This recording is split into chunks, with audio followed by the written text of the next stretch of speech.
오전 12시에 많은 참여 바랍니다.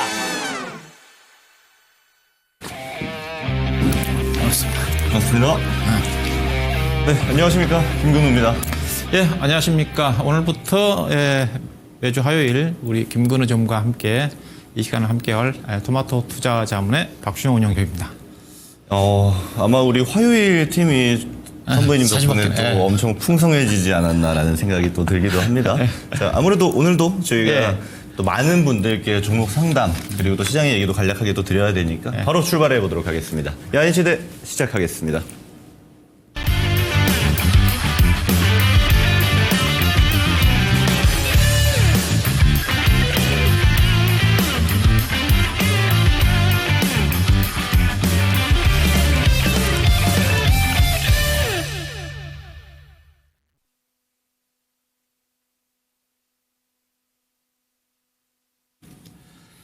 네, 또 우리 화요일 팀에 새롭게 이제 합류해 주신 우리 박준현 운용정님과 함께 또 시장 이야기를 또 나눠봐야 되는데요. 오늘 시장 사실 최근 시장을 좀 보게 되면 아무래도 투자자분들께서 좀 많이 궁금하신 부분도 생기실 것 같은데 혹시 어떻게 시장 보시는지 좀 말씀 주시면 좋을 것 같습니다. 그래서 저는 이제 3월 중순부터 시장이 조금 꿈틀거리기 시작하지 않겠는가. 1월달 강세고 2월달에 쉬고 그런 쪽이었는데 일단은 2월달 시장이 2월 넘어 20일 정도까지 강세를 보였죠. 이제 그러면서 이제 2월 20일 이후에 조정 과정이 현재까지 좀 전개가 좀 되는데 아무래도 이제 현재 시장 자체가 일단은 대외적으로 트럼프 관세 때문에 영향을 받고 있는 부분도 있지만 국내적으로 본다 한다면 여전히 정치적인 불확실성 부분 자체가 길어지고 있는 그랬던 부분들도 주가에 좀 부정적으로 반영되고 있는 게 아닌가. 그래서 일단은 대외적인 것도 중요하지만은 국내의 어떤 정치적인 문제 자체가 해결이 좀 돼야지 상방으로 진행되지 않겠다. 그렇지만 오늘 주가가 단기적으로 본다 한다면 오늘 급락했다가 아래꼬리를 달고 올라왔지 않습니까? 맞아요. 충분히 어느 정도 좀 저점은 이제 형성된 게 아닌가. 다만 윗방향으로 올라가는 데 있어서는 또 이번 주 미국의 CPI도 봐야 되는 거고 또 선물 옵션 동시 만기일인데 네, 같이죠. 외국인 선물 매도 포지션이 상당히 많거든요. 예, 그래서 아무래도 이번 주는 조금 조정 과정 내일은 좀 반등이 나올 가능성이 크지만은 쉬어가고 다음 주 정도 가야지 시장의 방향이 좀 나오지 않겠나 그렇게 보고 있습니다. 우리 김근우 장관이 어떻게 보십니까? 저도 사실 우리 운영정님이랑 되게 비슷한 의견이었던 게 실제로 상방하방에 좀 막혀있는 느낌이 강하게 들죠. 그래서 우리 증시 같은 경우는 글로벌 대비해서 좀 비교를 해보자라면은 강세인 측면도 있습니다. 분명. 특히나 이제 미국 증시를 기준으로 놓고 보게 되면은 하락의 좀 연속성이 지속적으로 발생하고 있다라면은 우리 증시는 한번 개파락 또는 하락이 지속적으로 발생한다 하더라도 장중 또는 그 이 길에 반등했던 뷰가 좀 꾸준히 이어지게 되면서 실제로 지수의 움직임을 보게 되면은 상대적으로는 강하다라고도 볼 수 있는 측면이 있거든요. 다만 말씀 주셨던 것처럼 결국 지금 리스크가 되는 거는 매크로들입니다. 그럼 매크로에 대한 리스크는 결국 매크로로 해결을 해야 되는 측면이 중요하겠죠. 그럼 이번 주 수요일부터 이제 물가 지표가 연속적으로 이제 발표가 되고 또 이에 따라서 증시가 어떻게 반응하는지 반응도가 상당히 중요할 것으로 좀 보여집니다. 그리고 또 하나 근데 중요하게 우리가 봐야 되는 지점은 뭐냐면 우리 증시 같은 경우는 이미 작년 한 해 동안 맞았어요. 그래서인지 사실 좀 더 단단한 바닥이라는 느낌이 강하게 든다라는 겁니다. 그럼 우리가 지금 해야 되는 거는 뭐냐면 지수 입장에서 지수가 강한 반등 또 신고가를 뚫고 올라가겠다 새로운 역사를 쓰겠다라는 관점보다는 지금 전형적인 바닥의 느낌이 굉장히 강하고 반등이 나온다 하더라도 상방이 좀 막혀 있을 수 있기 때문에 적절한 현금과 주식 비중을 관리하면서 대응만 한다라면 물론 이조차도 종목 선택을 어떤 걸 들고 가냐에 따라 큰 차이가 있겠습니다만 크게 어려운 형태로 보긴 좀 어렵다. 이 정도로 좀 시장을 압축할 수 있을 것 같습니다. 네. 일단 주목 등단 들어가야죠. 하여튼 뭐 이 시간은 우리 시청자분들의 고민을 상담해주는 시간이니까 종목에 대해서 궁금하신 분들은 많이 좀 올려주시면 될 것 같습니다. 가급적 빠르게 종목 진단을 해드리도록 하겠습니다. 오늘은 저부터 진단을 하도록 하겠습니다. 현대로템을 가지고 계신 분이 올려주셨네요. 현대로템 64,600원에 20% 매수하신 분인데요. 작년에 사놓고 한동안 떨어져서 속상했는데 많이 올랐다 그러면서 목표 주가를 물어보셨어요. 차트를 보시다시피 현대로템 현재 방산 관련 종목들이 그래도 주가 하락 국면에서 상당히 차트 자체는 양호합니다. 현대로템도 그렇고 대장주 성격인 하나 에어로스페이스도 지금 거의 고점이지 않습니까? 아무래도 뭐 최근에 여러 가지 트럼프 에서 자유로운 저기 방산이고 또 최근에 트럼프 이슈로 인해 가지고 유럽을 중심으로 해 가지고 자주국방에 대한 중요성이 이제 강조가 좀 되다 보니까 여전히 방산주들이 시장의 중심에 있는 것 같습니다. 특히 우리나라가 하나 에어로스페이스라든가 현대레톰 같은 경우는 러시아 우크라이나 전쟁으로 인해 가지고 유럽 쪽으로 방산 수출이 많이 된 국면 쪽에서 최근에 나오고 있는 유럽의 어떤 자주국방과 관련된 방산 투자와 관련된 부분 자체가 현재 시장에 긍정적으로 여전히 주목을 좀 받고 있다고 좀 봐야 될 것 같고요. 알다시피 방산 관련 종목들이 뭐 작년 실적 자체가 계속 뭐 서프라이즈지 않습니까? 현대로템은 아마 작년 4분기 실적은 그렇게 뭐 좋지는 않았어요. 근데 하나의 에어로스페이스가 좀 워낙 서프라이즈하게 나오면서 다른 여타 방산주들도 끌고 가고 있는 뭐 그런 흐름이고, 올해도 실적 성장에 대체로 전망치로 따지면 영업이익 기준으로 해가지고 하나 에어로스페이스 기준에서 20% 정도 증가할 거란 전망이니까 이만큼 성장하는 섹터라든가 종목들을 찾기가 좀 쉽지는 않죠. 그래서 충분히 추가적인 상승 좀 가능하다고 봐요. 제가 하나 에어로스페이스 제가 신의 한수 때 제가 진단을 드리면서 그 방산 얘기를 하면서 이 종목이 핵심이기 때문에 거의 한 78만 원 정도까지 현재 가격대죠. 그 당시 60만 67만 원 정도 냈는데 80만 원 정도까지는 상승하지 않겠는가. 거기에 현대로템도 맞추시면 좀 될 겁니다. 물론 현대로템이 주가는 밸류 자체가 좀 싸요. 하나 에어로스페이스는 PR 기준에서 20배 정도 되는 수준이고, 지금 현대로템 같은 경우는 올해 실적 기준에서 12배, 13배 정도 좀 되는 수준이니까. 다만 이제 현대로템은 본래 본업 자체는 이제 철도 차량이라든가 전동차였거든요. 근데 최근에 이제 K2 전차 쪽에 방산 부분 자체가 매출이 늘어나면서 그런 또 부분도 있지만 여전히 주가는 상대적으로 싼 것 같습니다. 차트도 좀 괜찮고요. 현재 수급은 보면 에그윙 투자가들은 팔고 있고, 대체로 에그윙 투자가들은 주식을 좀 방산주들은 팝니다. 예. 하나 에어로스페이스 같은 경우도 팔잖아요. 보시다시피 대체적으로 팝니다. 근데 에그윙 투자가들 왜 파느냐? 에그윙 시가에서 본다 한다면 대표적으로 미국의 방산주인 록히드 마틴 주가 자체가 부진해요. 그리고 록히드 마틴이 제가 작년 실적 기준으로 봤더니 PR 기준에서 17배, 18배밖에 안 되더라고요. 앞서 하나 에어로스페이스가 21배 되는 수준에서. 그래서 에그윙 투자가들은 상대적으로 그렇던 측면들을 좀 고려해서 주가 좀 많이 올랐고 팔고 있는 게 아니에요. 그렇지만 여전히 개인과 기관 수급이 좀 강하기 때문에 현대로템을 중심으로 한 방산주들은 추가적인 상승이 가능하지 않겠는가 생각이 좀 되고요.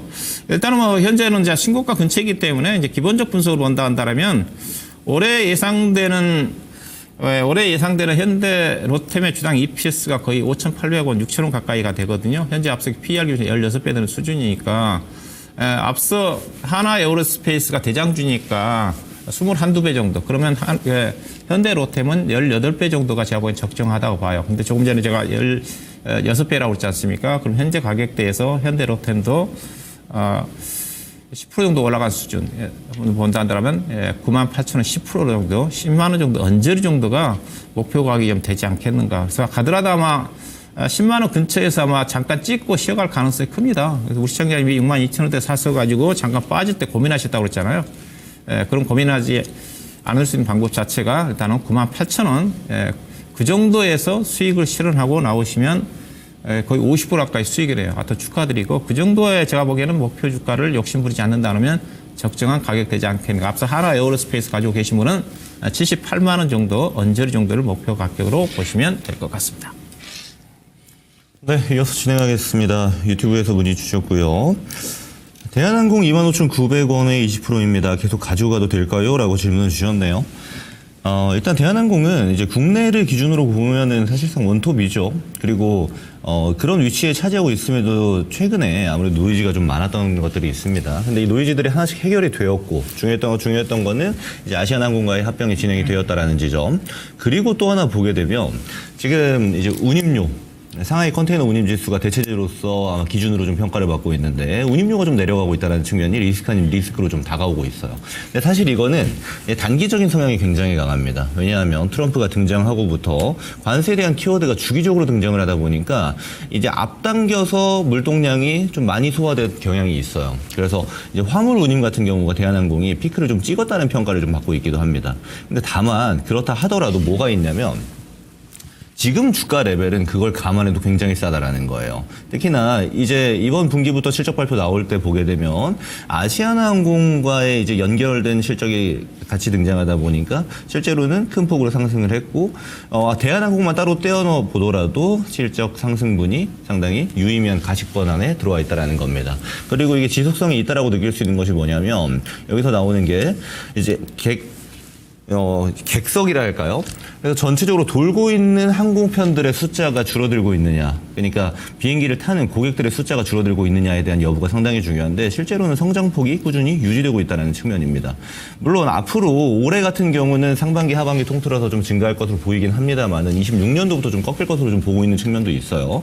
이거는 아무래도 미국과 중국과의 관계가 좀 더 악화된다라는 가정이 좀 들어있다라는 겁니다. 근데 제가 말씀드렸다시피 올해 같은 경우는 충분히 무난할 것으로 예상이 되죠. 이 말인즉슨 뒤집어서 보게 되면 뭐가 있냐면 대한항공이 사실 올라가는 폭이 이제 올해 말까지 해서 적절하게 상승이 25,900원 레벨까지 딱 올라갔었는데 반납을 했단 말이에요. 근데 이 반납을 하는 구조에서 등장했던 건 뭐냐면 이 대한항공이 가지고 있었던 악재는 별로 없었습니다. 오히려 시장이 좀 불안한 요소로 등장하게 되니까 대한항공 같이 좀 자기 자리를 지키고 있는 기업들의 주가가 상대적으로 이제 빠지는 것처럼 보이게 되는 거죠. 이건 시장 영향도가 훨씬 더 크다라고 볼 수가 있는 겁니다. 지금 23,000원이. 저는 그래서 이런 자리는 좀 홀딩해도 된다라고 이야기를 드리고 싶은 거고요. 근데 중요한 건 뭐냐면 이 사는 매수했던 가격대입니다. 얘를 제가 이제 최근 차트로 보여드려서 그렇지 넓게 보면요. 대놓고 박스예요. 그죠? 올라가면은 한 26,000원 정도 가고 내려가면 한 2만 원 정도 오는 건데 이걸 굳이 26,000원에 살 필요가 있는가에 대한 질문을 던지게 되는 겁니다. 왜냐하면 대한항공은 같이 봐야 되는 종목들이 또렷하지 않아요. 물론 최근에 이제 대명소노 그룹에서 티웨이 항공을 인수하게 되면서 뭐랄까요 좀 규모 있는 항공사가 하나 등장하긴 했습니다만 이전 값을 보게 되면 사실 대한항공을 제외하고는 다 LCC이기 때문에 같이 움직인다라고 표현할 만한 기업이 없었습니다. 그렇다라는 거는 대한항공이 가지고 있는 주가 흐름에 대해서 우리가 어느 정도 파악할 필요가 있는 거고 이 박스권은 누구나가 예상할 수 있는 거거든요. 그럼 매수한 가격이 좀 아쉽게 되는 거죠. 제가 드리고 싶은 얘기는 종목 자체가 그렇게 나쁘지 않기 때문에 들고 가도 되겠으나 기대값은 그다지 크지 않다. 왜냐하면 매수한 가격 자체가 박스권 상단이기 때문에. 그럼 이랬을 때는 저는 얘가 올라오게 되면 다시 저항받고 내려갈 가능성도 상당히 높다라고 봅니다. 네. 물론 왜 제가 이런 평가를 내리냐면 대한항공은 안정적이고 좋은 기업인 건 맞습니다만은 다른 주요 섹터, 시장이 좋아하는 중심주에 비해서는 매력도가 그다지 높지 않다라는 거예요. 그럼 이 박스권 레벨을 유지할 가능성이 저는 더 높아 보여서 이거 손해치를 보지 마시고 본절권까지 가격을 주게 되면은 정리하고 나오시는 방향으로 선택을 하시는 게 상당히 좋아 보이고 그 이후에는 시장이 좀 중요하게 여기는 섹터를 보시는 게 좋을 것 같아요. 예를 들어서 작년을 기준으로 논다라면은 뭐 조선방산 같은 섹터, 뭐 올해도 좋죠. 이렇게 누가 봐도 눈에 보이듯이 숫자가 좋아지고 있는 섹터들을 두고 굳이 제자리에서 약간 횡보하고 있는 듯한 느낌을 주는 대한항공을 살 필요는 없다라는 게 제 의견인 겁니다. 그러니까 대응 자체는 손실볼 종목은 아니다. 적절한 가격, 그러니까 내가 매수했던 가격 위에서 익절을 소폭하는 것으로 만족하는 게 좋겠다. 손실 보지 않는 선에서 이렇게 의견 드리도록 하겠습니다. 예, 자 LNF를 95,000원에 15% 매수하신 분입니다. 손절할까요? 아니면 익절 가능할까요? 그렇게 물어보셨습니다. 익절이면 이제 95,000원을 좀 넘어가야 되는 건데, 예, 길게 보면 95,000원도 넘어갈 수는 있죠. 넘어갈 수는 있죠. 시장의 흐름이에요. 결국은 저는 2차 전지는 장이 안 좋으면 오늘처럼 주가가 좀 떨어지고요. 장이 함께 올라가면 지난번에 저 종합주가지수가 2,680까지 간다 한다면 시장과 함께 갈 수밖에 없습니다. 여전히 저는 이제 2차 전지는 개인적으로 약간 부정적으로 보고 있지만 워낙 주가가 좀 많이 떨어졌고 국내에서 2차 전지가 안 가면 시장이 가기가 쉽지 않은 버렸던 부분들이 있거든요. 이제 그런 부분이라고 봐야 될 것 같고, LNF가 오늘 이제 주가 떴잖아요. 다른 주식도 2차 전지 종목들은 약간 포스코 피처이라든가 LNF는 오늘 다 떨어졌는데 이 종목이 이제 먼저 떨어져서 최근 이제 테슬라 예상화가 이제 밸류 체인에 가깝다 보니까 테슬라가 지금 거의 주가가 지금 반토막 났잖아요. 고점 대비해서. 반토막 나면서 테슬라 주가와 국내 2차 전지는 별로 상관이 없습니다. 근데 지금부터는 조금 영향이 있을 거예요. 떨어지면. 왜냐하면 테슬라가 200불대에서 400불 넘어갈 때는 2차 전지로 간 게 아니라 일론 머스크의 어떤 그 트럼프와의 관계 때문에 특히 자율주행과 관련된 어떤 규제 완화에 대한 성장 때문에 갔는데 지금부터 떨어진 것 자체는 2차 전지에 대한 이제 부정적인 시각이 반영되고 있는 거거든요. 그래서 지금 최근에 이제 테슬라 주가 떨어진 것 자체는 그렇다 2차 전지 전기차 판매 부진 유럽이라든가 독일이라든가 중국을 중심으로 해서 그런 것들이 반영이 좀 되니까 그렇게 본다 하더라면 테슬라 밸류체인에 있는 핵심 양극재 공급회사인 LNF가 그런 영향을 받았던 거죠. 근데 테슬라가 떨어진다 한다 하더라도 추가적으로 관련 종목들이 하방은 제한적입니다. 다만 그래도 테슬라가 잘 나가야지 테슬라 쪽에 양극재를 많이 공급하는 LNF 주가도 긍정적으로 반영될 수가 있는 거니까. 근데 지금 여건이 안 좋기 때문에 그런 측면에서 LNF 자체는 부진하다 봐야 될 것 같고요. LNF가 오늘 장 끝나고 3조 5천억 규모의 하이니켈 양극재를 공급한다고 나왔어요. 근데 제가 이거 얘기하고 싶은데 어떤 그 전기차도 마찬가지고요. 어떤 수주 공급 계약했다고 그래가지고 따라 사시면 절대 안 됩니다. 의미가 없어요. 수주라는 것 자체가. 물론 의미는 있긴 있습니다. 업황 자체가 중요해요. 제가 2차 전지를 얘기를 할 때 수주를 아무리 받아놓는다 한다 하더라도 2차 전지 회사들 같은 경우 양극재 회사들 같은 경우 캐파가 있다고 그랬습니다. 캐파가 있기 때문에 아무리 수주를 많이 받아도 그 캐파를 늘리지 않는 한 매출액이 안 나와요. 안 나옵니다. 전기차 회사도 마찬가지고. 그래서 물론 많이 수주를 받아놓으면 결국은 수주가 넘치면 이제 단가가 올라가면서 그런 어떤 부분들이 기여를 하겠지만 현재 2차 전기차 시장이 안 좋다 보니까 기존에 받았던 수주 자체도 취소가 좀 되고 있는 그런 부분들이기 때문에 현재는 업황 자체가 좀 중요하다. 그리고 3조 5천억 규모로 따지면 작년 매출액을 본다 하더라도 거의 100% 이상이니까 상당히 많은 규모지만은 별다른 의미가 없어요. 이것 때문에 내일 주가가 올라가게 되면 따라서 사서는 안 됩니다. 다른 예컨대 전기차 관련 회사도 마찬가지예요. 예컨대 LG 에너지 솔루션이 자동차 회사에 대규모 10조 원 정도의 배터리 공급 계약을 체결했다. 따라 사시면 안 됩니다. 별다른 그 자체도 별다른 의미가 없어요.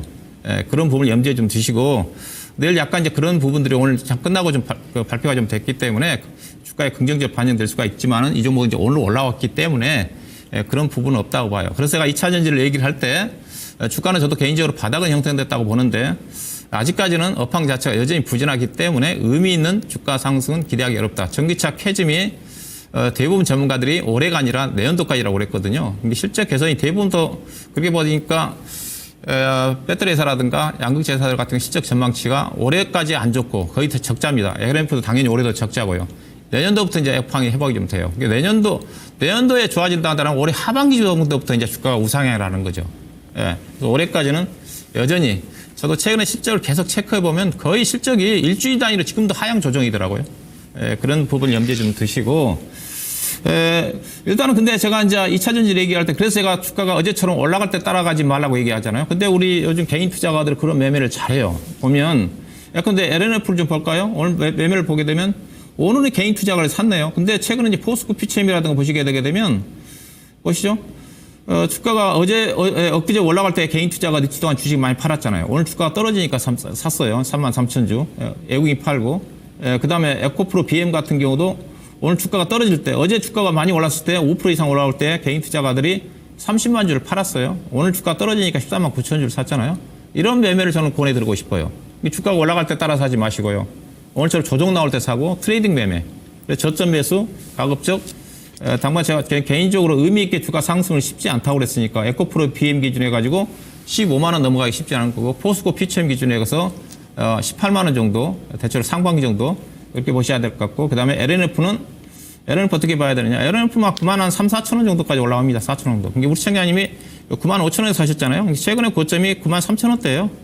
아마 이 정도를 이 정도가 결국 종합주가 지수가 2,700포인트 정도 올라오면 이 정도 올라간다는 거잖아요. 9만 3천 정도. 그래서 비중이 15%니까 오늘처럼 올라갈 때 사지 마시고요. 약간 5% 정도 좀 내려온 국내 쪽에서 최근에 저점이 7만 원대 초반이니까 거기까지 내려오진 않겠지만은 7만 한 5, 6천 정도라도 내려온다는 5% 정도 추가 매수하시면 매수 단가가 막 8만 8천 원이라든가 그 정도까지 내려오겠네요. 그러면 9만 5천 원 정도 파시면 그렇죠. 약간 수익을 내고 나올 수 있지 않겠는가. 그래서 일단은 보유 의견이고 추경 매수는 자제하시고 9만 2천 원, 9만 3천 원 정도를 매도 목표로 보시면 될 것 같습니다. 네, 이어서 진행하겠습니다. 유튜브에서 문의 주셨고요. 바이넥스 17,380원에 11% 단기 중기 목표가 부탁드립니다라고 질문 주셨네요. 자, 우선 보셔야 되는 게 제가 바이오에 대해서 코멘트를 좀 많이 드리는 전문가입니다. 근데 제가 요즘 CDMO 얘기 별로 안 하죠. 네. 특별히 어떤 측면들을 제가 이야기 드리는 거냐면 국내에서 CDMO의 기술력을 본격화해서 가지고 있는 기업은 대표적인 게 이제 삼성 바이오로직스가 되겠고 지금 이걸 뛰어들겠다고 들어간 기업들이 굉장히 많죠. SK도 들어가 있고 또 셀트리온도 이제 들어오겠다고 합니다. 이제 조단위 투자 계획도 발표했고요. 근데 여기서 이제 중요한 게 뭐냐면 예를 들어 ST팜이나 바이넥스 같이 이제 중소형 CMO, CDMO 하는 기업들 같은 경우는 특별한 아이덴티티가 있는 ST팜은 좀 논외로 보더라도 바이넥스는 여기서 이제 장점이 많이 퇴색될 수가 있습니다. 특히나 이제 작년 실적을 기준으로 놓고 보면 적재 전환을 했어요. 물론 올해를 기준으로 놓고 보면은 다시 흑자 전환될 가능성이 상당히 높기는 하겠습니다만은 여기서 적자 전환된 이유는 사실 다른 경쟁사에 비해서 강점이 많이 또렷하지 않다라는 측면들이 부각이 된 겁니다. 근데 다만 주가가 그럼 작년에 왜 이렇게 많이 올라가는가를 보게 되면 제가 작년에 그런 코멘트 많이 드렸어요. 바이오에 비흡제만 들어가도 올라가던 때가 있었다. 그리고 제가 작년 말 부분에 어떤 코멘트를 드렸냐면 이제 재료 없는 애들은 조심하셔야 된다고 이야기 드렸습니다. 근데 다행히도 바이넥스 같은 경우는 제가 그런 코멘트를 드리고 나서도 적절한 반등이 좀 발생을 했어요. 그럼 이런 것들이 다른 바이오에 비해서 강해서 이제 올라왔냐라고 보기보다는 수급적인 강세가 오히려 이런 시세를 만들었다라고 판단하는 게 옳은 겁니다. 왜냐하면 바이넥스는 이제 주 매출처가 제가 바이오 코멘트 드릴 때 가장 중요하게 여기는 것들이 많이 이야기 드렸던 게 빅파마와의 관련성에 대해서 또렷한 기업들을 찾으셔야 되고 거기와의 재료를 주가에 어느 정도로 밀접한 관련이 있는지를 파악하셔야 된다라고 이야기를 드렸었는데 그런 게 아니에요. 바이넥스는 주 매출처가 셀트리온이랑 삼성 바이오에피스입니다. 그러니까 바이오로직스 자회사예요. 이 말인즉슨 뒤집어 놓게 되면은 제가 이야기 드렸던 조건부, 그러니까 빅파마의 연계성이 또렷하지 않다는 겁니다. 자, 그러면 어떻게 우리가 봐야 되냐면 너나 할 것 없이 바이오가 올라갈 때는 좋아요. 뭘 사도 올라가니까. 근데 그 이후에 조정 이후에 올라갈 때 또 어떻게 되죠? 많은 종목들이 떨어져 나갑니다. 대표적인 예시가 어떤 거냐면 전고체 배터리 관련주들을 보시면 돼요. 지금 보면 이수 스페셜티 케미컬이나 한농가성 같은 종목들 떠오르실 텐데 한 2년 전에 전고체 배터리가 처음 등장했을 때 보게 되면 EG라든지 레몬이라든지 지금은 전고체 배터리로 기억되지 않는 종목들이 굉장히 많습니다. 네. 이건 어떤 형태냐면 그 종목들은 아직도 열심히 자기 본업하고 있어요. 그럼에도 불구하고 이제 좀 잊혀져 있다라는 거죠. 그러니까 주가 퍼포먼스가 같은 섹터, 같은 테마에 속해 있지 않다라는 겁니다. 바이넥스는 지금 그러고 있는 와중이라고 볼 수가 있는 거예요. 그래서 제가 이 대표 종목을 가지고 좀 비교를 해드리자면 이 바이넥스가 위에 있고요. 이제 삼성 바이오로직스 같이 보겠습니다. 그냥 대놓고 차트만 봐도 지금 차이가 많이 나죠. 특히나 이제 CDMO 같이 반등이 나왔던 구간에는 삼성 바이오로직스는 아예 신고가를 돌파하는 구조를 만들어준다라면은 이 바이넥스 같은 경우는 약간의 상승 이후에 반납폭이 세게 들어오죠. 그리고 이전 저점을 좀 위협하고 있습니다. 이 말은 뭐냐면 여기를 깨고 내려가게 되면은 하방 압력을 더 많이 받는다는 거예요. 이 위엔 레벨로 다시 올라가기가 쉽지 않아진다는 겁니다. 이걸 기술 분석으로 하게 되면 고점이 점점 낮아지는 형태가 나오게 되는 건데 이거는 이 위에서 다만 이 꼭대기에서 잡으신 건 아니고 평단 자체가 좀 밑에서 형성이 되어져 있기 때문에 짧게 끊어낼 수 있는 형태를 기대할 수 있게 되는 거예요. 근데 제가 드리고 싶은 거는 여기서 기회 한번 줍시다. 어떤 기회냐면 이 바이넥스가 지금 시장이 많이 밀리기 때문에 오히려 더 하락한 측면도 커요. 그래서 제가 다른 예를 들어 좋은 종목들이라면은 지금 같은 구간에서 더 사야죠 이런 코멘트도 드릴 텐데 바이넥스는 예를 들어 지금 이전 저점 레벨이 있죠. 보면은 한 15,000원 정도, 14,000원 후반대 정도 레벨 됩니다. 여기 구간 도달해서 이탈하게 되면은 깔끔하게 정리하는 게 저는 좋아 보이고요. 그게 아니고 반등 나오게 되면은 이 위로 우리가 평단 잡아놓은 가격까지 홀딩하셔도 무방할 것 같아요. 이거는 바이넥스가 좋아서 올라오는 게 아니고 시장 반등에 발맞춰서 전반적인 상승이 나오는 걸 기대하는 값인 겁니다. 그래서 지금 비중이 크게 들어가 있는 것도 아니고 손실폭이 큰 것도 아니기 때문에 깔끔하게 정리하는 게 보다 나은 전략이 될 수 있다는 것도 꼭 염두에 두세요. 왜냐하면 제가 이 가격을 설정해 드려도 와도 못 파시는 분들이 많아요. 그래서 정리하시고 바이오를 좋아하신다면은 제가 공개 방송에서 바이오에 대한 코멘트를 많이 하기 때문에 좋은 종목들 많이 이야기 드리거든요. 그걸 참고하셔도 되고 좋은 종목으로 갈아타는 게 좋겠다. 이런 의견은 변함없다라는 거 참고하시면 되겠습니다. 예, 한국가스공사를 41,400원인가요? 15% 매수하신 분이 뭐 고민하고 계신 것 같아요. 뭐 어찌할꼬 물어보셨는데 이거 가지고 고민하시면 안 되죠. 또 10% 정도 약간 손실 구간인데 15%인가네, 15%네요. 약 10% 정도 손실이 져 있어요. 근데 이거 가스공사 매매하신 분은 아무래도 약간 뭐 장기 성향 아니겠습니까? 물론 최근에 이제 뭐 이슈가 작년도에 이제 유전 개발 때문에 주가가 한번 세력들이 한번 해먹고 나갔고 최근에 이제 트럼프 대통령의 알래스카 가스전 개발에 한국 기업들을 참여하기를 원한다 얘기 나오면서 이제 가스 관련 종목들이 주가가 많이 올랐습니다. 그때 이 종목이 이제 장대 양봉이 나오고 난 다음에 거의 18% 19% 올라오고 난 다음에 이때 사셨나요? 이때 42,200원까지 갔는데 이런 때 따라 사시면 안 되죠. 실질적으로 가스 공사 관련해서 가장 수혜주가요. 미국의 유전관을 수출하는 세아제강이에요. 세아제강이 주가가 보시면 이렇게 올라왔는데 세아제강이 주가가 13만 원대 주식이 이제 20만 원대까지 올라온 주식인데 세아제강은 제가 이제 아카데미 할 때 장기 투자하신 분들한테 묻어넣어도 되는 주식으로 제가 12, 3만 원대 얘기했던 주식인데 이제 이런 주식들이 워낙 싼 주식들이 이제 모멘트 부각되면 주가가 빠르게 가죠. 근데 이게 세아제강은 이제 가벼우니까 간 거고요. 근데 이제 같은 재료임에도 불구하고 가스공사 못 간 이유 자체는 가스공사는 일단은 이거 세력들이 한번 해먹고 나간 거지 않습니까? 동해 유전 개발 관련 때문에 한번 해먹고 나가면 대체적으로 1년 안에 시세 안 줍니다. 이번에는 이것보다도 재료가 약하잖아요. 알래스카 가스전 개발과 관련된 부분 자체가. 그러면 이거는 이때 못 팔았던 세력들이 어떻게든 팔고 나가려고 하는 거니까 주가 가기가 쉽지가 않죠. 그런 부분이라 보시면 될 것 같아요. 다만 주가가 예산은 이제 공기업의 매력이라는 것 자체가 뭡니까? 한전이라든가 KTNG라든가 한국가스공사라든가 관련 종목들은 결국 안정적이고 또 가치 성격이다 보니까 안정적이니까 왜냐하면 공기업이니까 안정적이라 했어요. 안정적이 뭐예요? 기회수익이 덜 납니다. 기회수익이 안 나죠. 주식시장이 자체가 리스크가 없으면 기회수익이 적은 게 투자의 원칙이니까 이제 그런 측면이죠. 안정적인 수익이니까 무난하게 가는 거다. 근데 이들 종목들이 공기업 종목들의 특징이 뭐냐면 일단 배당을 해줘야 되는데 공기업 중에서도 배당을 해주는 주식은 주가가 강세예요. 근데 KTNG 같은 경우는 PER로 KTNG 같은 경우는 예산을 배당을 많이 주거든요. 거의 주당 거의 보시면 5천 원 이상 주는 거잖아요. 주가가 현재 주가 기준으로 본다 한다면 9만 원대 10만 원대니까 5% 정도 배당 수익률이잖아요.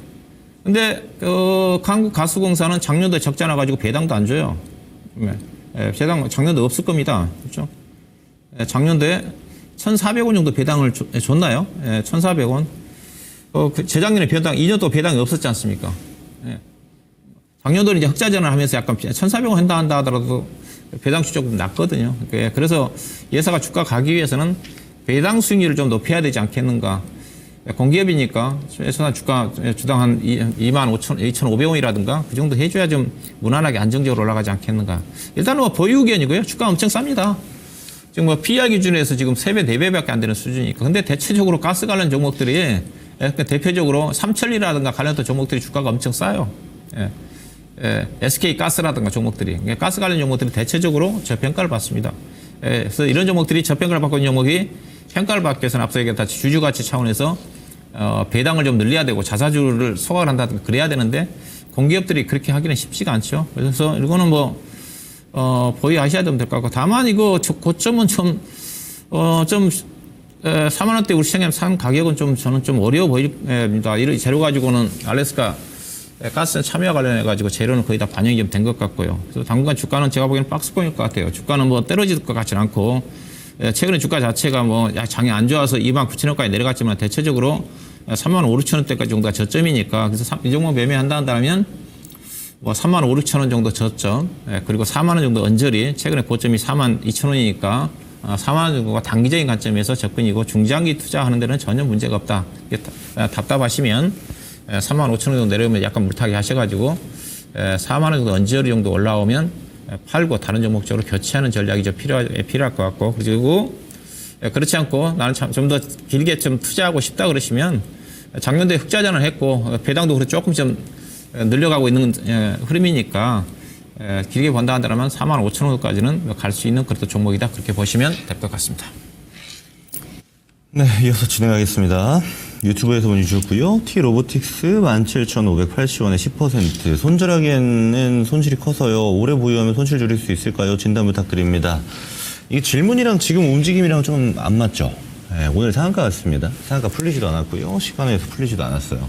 네, 뒤집어서 얘기하면은 내일장, 미국장이 특별한 움직임 없으면 갭상승부터 나올 건데, 이거 길게 끌고 갈 생각하시면 안 되죠. 일단 자리부터 보시면은, 이게 지금 4만 원까지 이제 로봇 섹터가 상당히 많이 움직일 때 4만 원 갔었어요.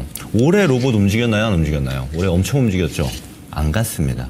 무슨 말이냐면 이 종목은 이제 로봇 섹터의 같은 수급을 받고 쭉쭉쭉 올라가는 구조에 이탈된 종목이에요. 나고자란 얘기입니다. 이거를 좀 객관화를 하셔야 돼요.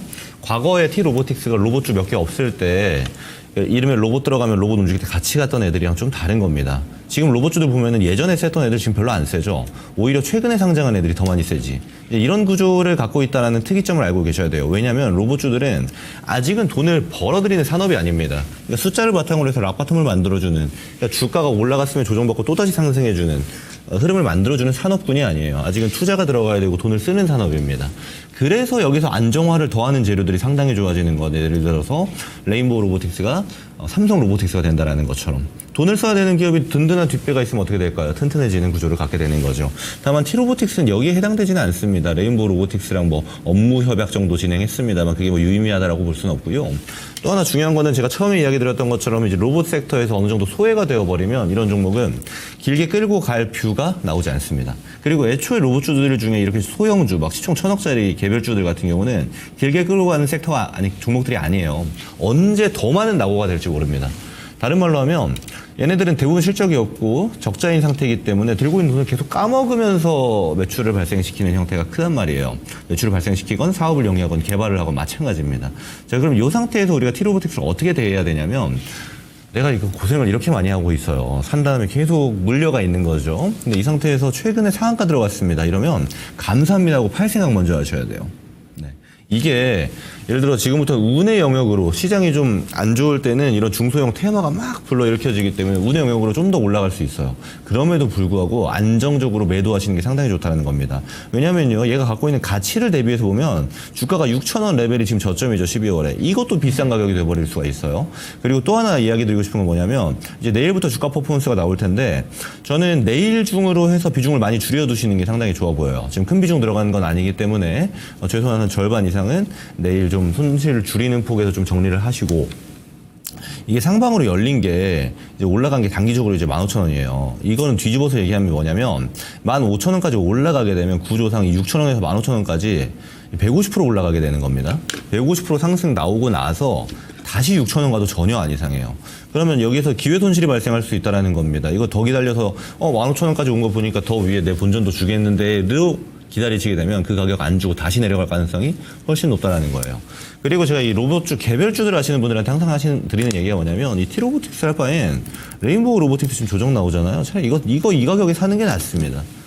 같은 로봇 섹터 안에서 어차피 이제 소수가 독점하게 되는 시장이 될 거예요. 로봇 또한. 과거에 보게 되면요, 우리 휴대폰 시장 잘 생각해 보세요. 지금 스마트폰 시장 굉장히 많은 기업들이 있었죠. 결국 어떻게 됐죠?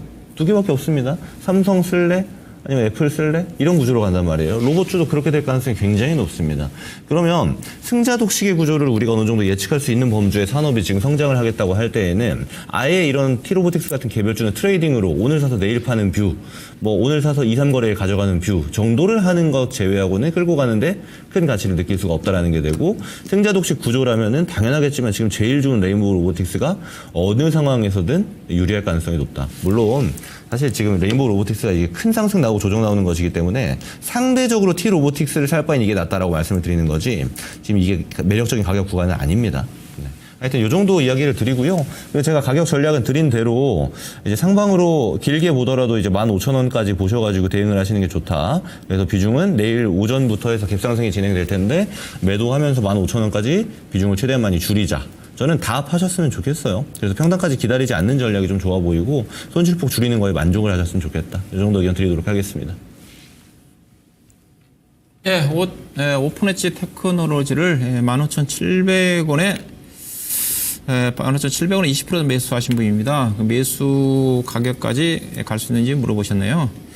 뭐 이 종목이 얼마 전까만 한다 하더라도 18,000원대까지 좀 갔을 거예요. 예, 18,000원대까지 가던 주식이. 하여튼 뭐 최근에 코스닥 시장이 최근에 뭐 급락 나왔지 않습니까? 지난주부터 해가지고 2주 연속 좀 떨어졌고, 오늘 코스닥 시장이 아래꼴을 좀 달고 반등 나왔지만 오늘 장중 저점이 코스닥 시장이 2% 넘게 떨어지면서 단기 낙폭 과대 수준 이격이 93 정도까지 좀 내려왔어요. 그래서 제가 오늘 2% 정도 빠지면 무조건 아래 거를 달고 오늘 좀 반등 나올 거다. 저도 이제 우리 회원들한테 제가 방에서 아침에 얘기를 했는데 절대 오늘은 주가 떨어진다고 매도해서는 안 되는 거고 오히려 주식을 좀 사야 된다 얘기했던 주식인데 그 정도만큼 이격이 93 정도까지 떨어지는 경우는요.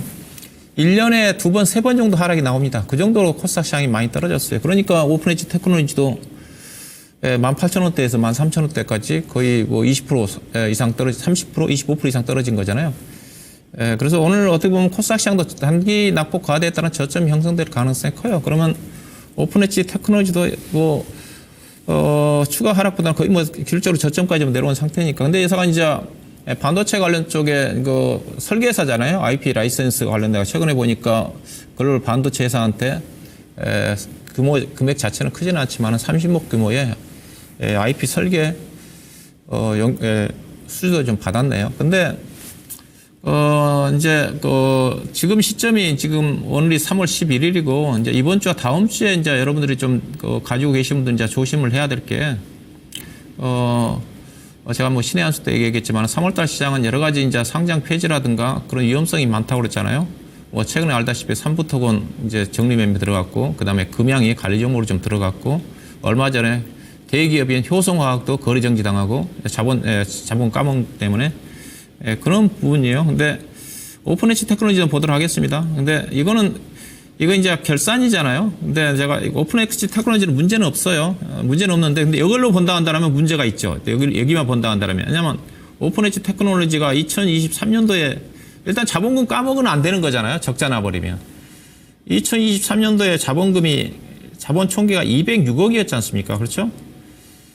근데 이때 당시 2023년도에 적자가 149억 났어요. 그러면 작년도에 2023년도 이후니까 2024년도 이후에는 이 종목에 대해서는 상당히 경계를 해야 됩니다. 2024년도에. 올해도 마찬가지예요. 작년도 이제 사업보고 제출되고 대개되게 되면 자본이라든가 다 재무구조가 발표가 좀 되는 거니까.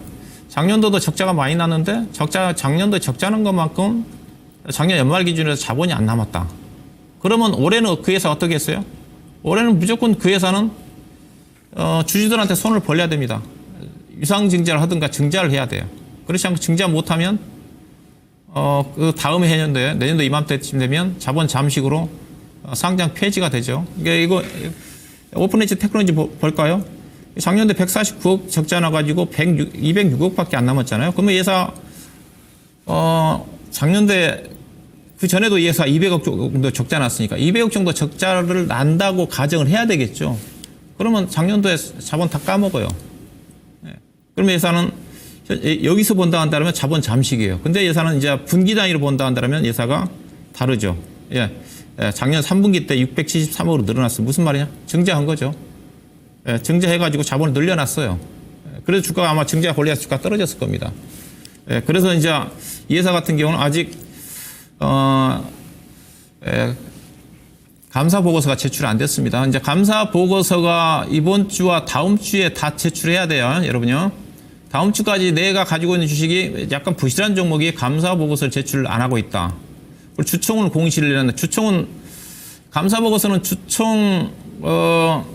주주총회 일주일 전에 감사 보고서 제출해야 됩니다. 3월 30일까지 모든 회사들이 주총을 해야 되는 거잖아요. 3월 30일 날 맨 마지막에 주총을 한다는 회사는 3월 23일까지 감사 보고서를 제출을 해야 되죠. 그래야지 주총을 할 수가 있는 거니까. 근데 감사 보고서를 제출 못했다. 그럼 어때요? 문제가 있는 거죠. 회계법인에서 감사를 진행 중에서 회사 측에서 뭐 이익을 부풀렸다든가 문제가 있어서 시간을 끌고 있는 경우가 있겠죠. 그런 경우가 있기 때문에 그런 것도 조심을 좀 하셔야 됩니다. 그래서 예산은 보니까 아직 주총도 공시를 안 했고 감사 보고서 제출을 좀 안 했는데 문제는 없습니다. 왜냐하면 작년도에 증자를 했기 때문에 자본을 많이 늘려놨기 때문에. 근데 회사가 계속 적자가 나니까 문제죠. 앞으로도. 이런 기업들이 많아요. 그래서 이 종목은 계속 적자가 날 것 같다. 문제는 제가 그래서. 그래서 회사가 IP 설계 회사라고 그러지 않습니까? 그러면 이쪽과 관련된 회사 중에서 비싼 회사를 찾아보세요. 회사 시가총액 3천억이거든요. 이익을 난 회사, 괜찮은 회사가, 규정 회사가 제가 보기에는 가원칩스하고 에이지랜드입니다. 그걸 매매해야 된다고 봐야잖아요. 그들 회사들은 재무내용 탄탄하고 매출액도 많아요. 매출액도 거의 1,000억대입니다. 근데 회사는 매출액도 150밖에 안 되고 적자가 많이 나잖아요. 그들 회사들은 그렇게 적지 않답니다. 자본도 탄탄하고. 주가는 상대적으로 그런 IP 설계 자산을 갖고 있는 회사 중에서는 제가 보기에는 비싼 것 같다. 그런 얘기를 좀 드리고 싶고. 근데 이 종목이 이제 과거에 주가가 많이 가서 학습 효과 때문에 싸다고 생각하는데 현재로 봐서는 다른 그 이후에 상장된 회사들이 이제 가온칩스라든가 뭐 그런 에이지랜드라든가 관련 회사들이니까 그래서 이 종목은 일단 보유하시고요. 그 15,700원대까지 가죠, 당연히요. 갑니다, 있어요. 갑니다.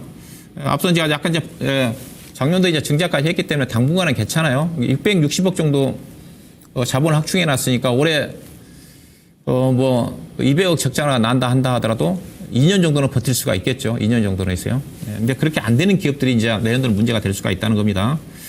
일단 보유하시고요. 그 정도까지 반등 나옵니다. 16,000원도 언제까지는 반등이 좀 나온다 봐요. 일단 이제 보유하시고 최소한 16,000원 정도까지는 수익 좀 15,700원이니까 수익 내고 나올 수가 있는 거니까 16,000원 내지는 시장이 좋아진다 한다면 최근에 고점이 18,000원대 있으니까 일단 걱정되시면 조금 목표 주가를 좀 내려서 16,000원 언저리 정도까지 보유 관점에서 접근하시면 될 것 같습니다. 네, 이어서 진행하겠습니다. 유튜브에서 문의 주셨고요. 코오롱 티슈진 38,000원에 10%입니다. 진단 부탁드립니다라고 질문을 주셨네요. 코오롱 티슈진은 이제 최근에 세포 치료제로 상당히 각광받는 기업입니다. 최근에 이제 국내에서도 이제 3월 기준으로 해서 첨생법이 이제 처리가 되고 있죠. 중요한 건 뭐냐면 이 세포 치료제에 대해서 우리나라는 불법이었습니다. 그러니까 특별히 연구의 대상이 되는 것이 아니고 예를 들어서 의사의 진료를 받고 돈을 내는 상업성을 띠는 세포 치료제는 불법이라는 구조를 가지고 있었죠. 그래서 세포 치료를 받기 위해서는 일본이라든지 미국으로 건너가는 듯한 사태가 있었었는데 이게 통과가 되면서 이제 합법화가 됐고 코오롱 티슈진이 하고 있는 이제 세포 치료제 또한 여기 수혜 가능성이 상당히 높다라고 지금 점쳐지고 있습니다. 여러분 이제 과거에 코오롱 티슈진이 이슈가 좀 많았죠. 특히나 이 세포 치료제에 대해서 우리나라의 이제 식약처랑 미국 FDA가 평가가 좀 갈린 것들도 이제 문제가 되고 있는데 제가 뭐 그 사건을 언급하고자 하는 건 아니고 지금 이제 각광받고 있는 거는 뭐냐면 이제 국내 출시보다 미국에서 3상 임상 진행하고 있는 것들입니다. 이제 3상 임상 데이터의 좋은 결과값이 기대된다라는 기대감을 좀 받고 있는 거예요. 근데 여러분 아시겠지만 지금 이 코오롱 티슈진 38,000원에 들어간 요 자리는요. 이 과거의 기대감을 받으면서 좀 주가가 좀 누워있다라고 표현할까요? 이런 자리랑은 형태가 많이 다릅니다. 이미 퍼포먼스가 다 나왔고 재료를 받고 있어요. 이 바이오에서 중요한 게 이런 개별적인 재료로 움직이는 애들은 좀 조심을 해야 돼요. 코오롱 티슈진 저 마찬가지라고 봅니다. 얘네가 지금 시총이 3조대까지 올라왔는데 이 값어치를 하려면 이제 정량화된 무언가 성과를 내야 됩니다. 근데 이럴 때가 보통 한번 팔아야 되는 시점이에요. 바이오들은. 그래서 제가 빅파마 연계성 있는 애들은 럭바텀이 보장되어 있는 데이터들을 도출해낼 수 있기 때문에 괜찮다고 이야기를 드리지만 이 코오롱 티슈진 같은 경우는 그렇지 않습니다. 그래서 이거 여기 꼭대기에서 38,000원에 들어가는 거는 좋은 판단이 되지 않을 경우가 많죠. 다행히도 시장이 조정 나오는데도 불구하고 코오롱 티슈진이 상방으로 움직이고 있기 때문에 좀 더 열려 있다라고는 판단할 수 있겠습니다. 근데 길게 보면은 이제 45,000원 정도 기대값이 좀 있긴 한데 여기까지 풀홀딩하기에는 지금 평단이 너무 높아요. 제 생각에는 이거 팔면서 그냥 대응을 하셔야 되는 영역에 들어가신 거지 이거 뭐 예를 들어서 기간 투자로 들어가겠다 하기에는 너무 높게 샀다 이런 생각이 들고요. 다음부터 어떻게 보셔야 되냐면 재료를 갖고 있는 바이오들 굉장히 많습니다. 특히나 이번 3월에 이 주요 데이터들 발표하는 기업들이 많아요. 발표가 좋을 것으로 예상되는 이제 코오롱 티슈진은 아직 일정이 예정되어져 있지 않지만 일정까지 픽스되어져 있는 애들이 많단 말이에요. 그럼 그쪽을 보면 되는 거지 굳이 이걸 이 가격에 사야 되나? 코오롱 티슈진은 이만큼 퍼포먼스가 나왔는데 하는 생각은 좀 드는 겁니다. 저는 그래서 이거는 이제 팔면서 보셔라. 목표가 이제 45,000원 보고 트레이딩으로 대응하셔라. 이 정도면 될 것 같고요.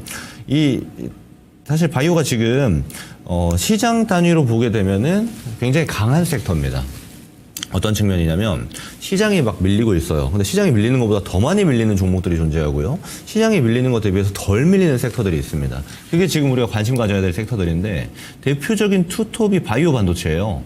이쪽에 관심을 둬야 되는 시기로 저는 보입니다. 그래서 코오롱 티슈진은 가지고 있는 가치, 가지고 있는 어떤 기대값이 주가에 다 녹아져 있어요. 그래서 여기서 더 상방으로 기대하는 거는 아예 조정이 큰 폭으로 나온 다음에 보셔야 되는 이제 기간 투자를 해야 되는 그런 구조다. 예를 들어서 이렇게 상승이 나오고 조정이 큰 폭에 나왔을 때 이런 데서 이제 타점을 잡아보고 좀 홀딩해 볼 수 있는 이런 게 되는 거지 여기서는 그게 어렵다라고 좀 의견을 드리고요. 그래서 저는 목표가 45,000원 놓고 단기 대응하시면은 뭐 충분하지 않을까 보고 있습니다. 아직 상방으로 좀 더 가격이 남아 있어요. 먹을 자리는 좀 더 있습니다. 이 정도 의견 드릴게요. 예, 자, 인텔리안 테크입니다. 52,000원에 10% 매수하신 분입니다. 지금 42,000원대니까 약 20% 정도 손실 구간에 있으신 분인데요. 아마 작년에 사셨네요. 최근에 하나 시스템을 중심으로 해가지고 유성 항공에 관련된 종목들 주가가 올라간 국면 쪽에서 이 정도는 전혀 빛을 못 발았네요. 약간 오늘 주가가 좀 올라오면서 약간 좀 꿈틀꿈틀 거리고 있는 쪽인데, 유성통신과 관련된 것들, 우주항공이라든가 관련 것들은 저는 아직까지는 저는 국내 쪽에서, 실적 가지고 얘기하기는 좀, 빠르다고 봐요. 예, 아직까지는 그 이슈 모멘텀 중심으로 움직이는 쪽이고, 실적으로, 이어지기 위해서는 최소한 3, 4년도 좀 지나가야 좀 되지 않겠는가. 요즘 시장 자체가 워낙 이슈 중심으로 움직임이 전개되다 보니까, 인텔리안 테크는 예사가 이제 유성 안테나 쪽이지 않습니까? 지상용과 해상용 안테나 쪽에 매출 비중이 많더라고요. 이게 안테나 쪽이니까 안테나가 글쎄 뭐 돈이 되겠어요? 예? 실제로 예사가 돈이 안 돼요. 예, 영업이익률에서 나타나니까 작년도 지금 영업 적자 났지 않습니까? 그죠? 매출액은 꽤 올라와 있는데 결국은 이제 이런 어떤 첨단 산업 같은 경우, 우주항공 같은 게 첨단 쪽에 좀 들어가니까 이들 쪽은 이제 성장성을 얘기를 하니까 성장성 업계에서는 이익률이 높아야 된다고 그랬잖아요. 매출액만 많이 늘어나면 뭡니까? 이익이 마진이 약하게 되게 되면 돈이 안 되는 거죠, 있어요. 돈이 안 되는 거죠. 정말로 성장 산업이라고 기술력이 있다 한다면 마진이 높아야죠. 매출액과 더불어서. 근데 예산은 지금 보면 작년도 2,580억 정도 팔았는데 마이너스 182억이니까 영업 적자난 거잖아요. 예, 그리고 가장 좋았을 때, 경기가 좋았을 때 2022년도 같은 경우도 2,400억 매출액에 150억이니까 영업이익률이 몇 프로? 6%요, 6%요.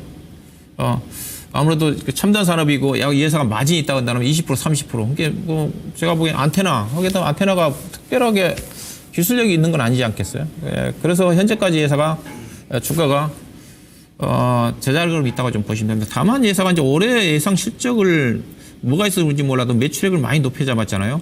3,600억 원에 영업이익 작년도에 182억인데 207억을 좀 잡아놨는데 207억이 나오기가 쉽지가 않죠. 근데 만약에 가이던스가 높아버리면 상당히 또 실적 발표할 때 부담이 됩니다.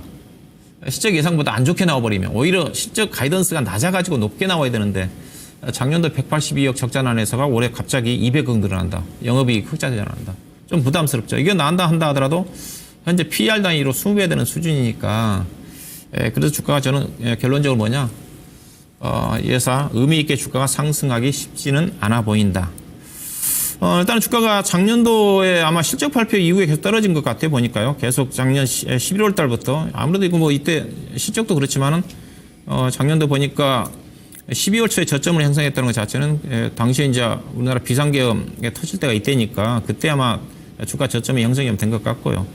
대부분 종목들이 이제 비상계엄 이후에 주가까지 다 올라왔거든요. 5만, 이 종목으로 본다 한다면 5만 원 정도까지 올라와야 되는 건데 더디다는 거죠. 앞서 얘기했다시피. 앞서 이제 우주항공과 관련 것들이 시장에서 상당히 주목을 받고 있는 시점에서 이미 이상을 높아 왔어야 되는 거잖아요.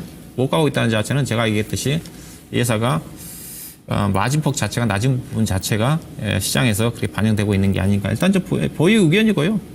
보유 의견이고 일단은 최근에 저 거래량도 좀 증가가 좀 되고 있는데 수급 좀 보도록 할까요? 수급은 보면 개인만이 사고 있네요. 개인만이 지금 왔다 갔다 하는 것 같습니다. 오늘 약간 외국인이 사지만 기관 투자가들이 47,000주 정도 좀 매수가 유입이 좀 됐는데 최근에 거래량이 좀 많이 따라주고 있어가지고 아직 끝난 것 같지는 않습니다. 현재로 봐서는 충분히 추가적인 상승 가능할 것 같아요. 근데 5만 원대가 강력한 저항선이니까 46,000원에서 48,000원 정도 비중이 10%밖에 안 되니까 추가 매수는 하지 마시고 46,000원에서 48,000원 정도 언저리 정도를 목표 주가로 보고 접근하시면 될 것 같습니다. 네, 이번엔 유리기판 종목을 질문 주셨습니다.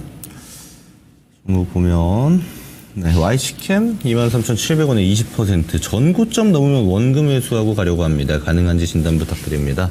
라고 질문 주셨네요. 혹시 전고점이 이거 3만 원 얘기하시는 건가요?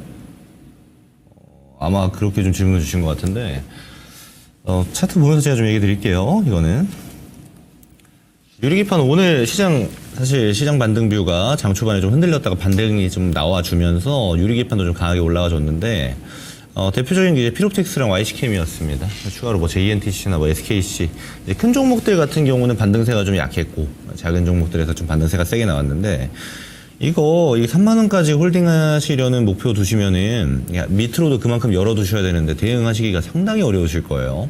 특히나 이렇게 시세 자체가 세게 나오고 나서 또 세게 나오고 나서 이렇게 흔히 말하는 이제 테마주잖아요. YC캠은 실제로 소재를 공급하는 거는 아직 아닙니다. 근데 이 구조 속에서 이미 고점 깨고 내려가다가 반등 나오고 죽고 반등 나오고 죽고 반복하고 있는 와중에 이게 다시 갈 거예요 라고 얘기하는 거는 뭐냐면 기간 투자를 병행하겠다는 얘기가 되는 건데 상당히 이제 리스키하죠. 실제로는 내려갈 확률이 더 높아 보이는데 제 눈에는. 그래서 이런 종목들은 어떻게 트레이딩을 하시는 거냐면 보시면 시세 자체가 세게 나왔기 때문에 한 번에 안 죽죠. 내려가도 반등이 나오고 내려가도 반등이 나오잖아요. 이런 반등 먹으러 들어가는 종목이지 이거 신고가까지 랠리 보려고 들어가는 종목이 아닙니다. 이런 애들은. 이제 YC캠 같은 경우는 시총에 보면은 지금 2천억이에요. 올라와서 여기 위까지 올라와서 2천억인데 이런 종목들은 길게 보유하지 않는 것이 일단 상당히 중요하다라고 먼저 말씀을 드리고요.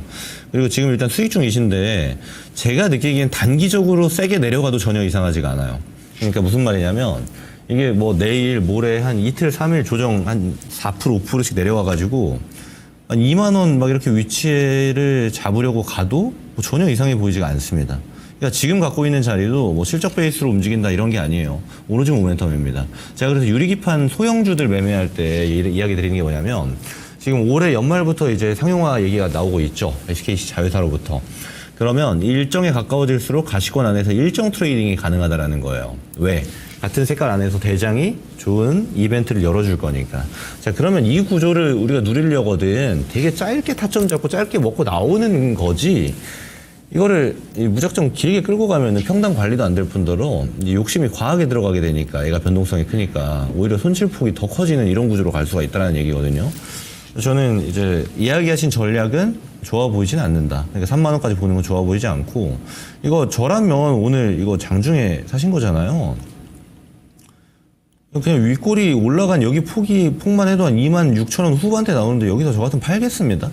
이거 안 파신 게 저는 좀 아쉬운 판단인 것 같아 보이고 이거 가격 이 위까지 안 줄 수도 있어요. 그래서 저는 이거 시간 외를 좀 봐야 되는데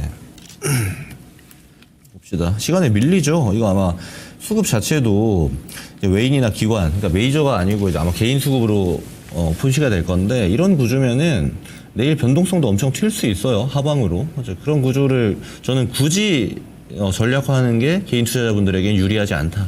이렇게 이야기 드리는 사람이에요. 그래서 저는 내일 바로 그냥 익절하고 나가는 게 좋아 보입니다. 근데 제 의견을 이렇게 드렸는데도 저는 3만 원 갈 것 같은데요 하고 홀딩 하시는 거는 본인의 자유이긴 합니다만 제가 전략을 좀 구체적으로 말씀을 드리면 이거 3만 원까지 보려면 밑으로도 이만큼 열어야 돼요. 여기까지 오는 것도 견디셔야 됩니다. 여기서 하방 밀리면 더 밑으로 가거든요. 그래서 이런 소형주들은 그런 게 이제 끌고 갔을 때 좀 난이도가 올라가는 측면인데 이걸 잘 고려하셔서 대응하셨으면 좋겠고요. 제 의견은 이 유리기판은 지금처럼 단기 시세 나올 때 그냥 차익 수익화하고 나가시는 게 좋겠다. 그리고 이거 보고 싶으면은 차라리 SKC 지금 많이 밀려 있죠. 이쪽이 제 눈에는 더 나아 보인다. 이렇게 의견 드리도록 하겠습니다. 예, 자, 자율주행 종목인 프론티어를 올리신 분입니다. 22,600원에 30% 매수하신 분입니다. 현재 주가 18,700원 정도 되니까 약간 20% 좀 못 미치는 손실 구간인 것 같습니다. 대체적으로 최근에 이제 코스닥 종목들, 개별 종목들이 평균적으로 거의 15%에서 20% 떨어졌어요. 최근에 고점 대비해서. 앞서 이제 오픈엣지 테크놀로지 중심으로 해가지고 이 종목도 이제 그런 부분이죠. 프론티어는 이제 자율주행 관련해가지고 테슬라와 관련돼 있잖아요. 테슬라 쪽에 자율주행과 관련해서 뭐 관련 부품을 좀 공급한다고 알려져 있어가지고 테슬라 쪽에 어떤 자율주행 관련 모멘텀이 부각될 때 탄력적으로 잘 움직이는 종목입니다. 근데 앞서 이제 테슬라 주가가 그렇죠. 최근에 모멘텀이 좀 많이 꺾이면서 주가가 좀 내려오면서 이 종목도 지금 거의 작년 12월 달 거의 작년 11월 달 이후에 지금 저점까지 좀 내려왔습니다. 일단은 이 종목은 자율주행도 좀 그래요. 지금 뭐 로봇도 마찬가지고 오늘 로봇주들 움직임이 전개됐지만은 아직은 자율주행 같은 경우는 왜 뭐 거의 몇 년 전부터 4년 5년 전부터 길게는 자율주행 관련 모멘텀이 부각되면서 실적이 좋아했지만 자율주행 관련 종목 중에서 매출액이 증가되면서 실적이 따라오는 종목은 제가 본 적이 없어요.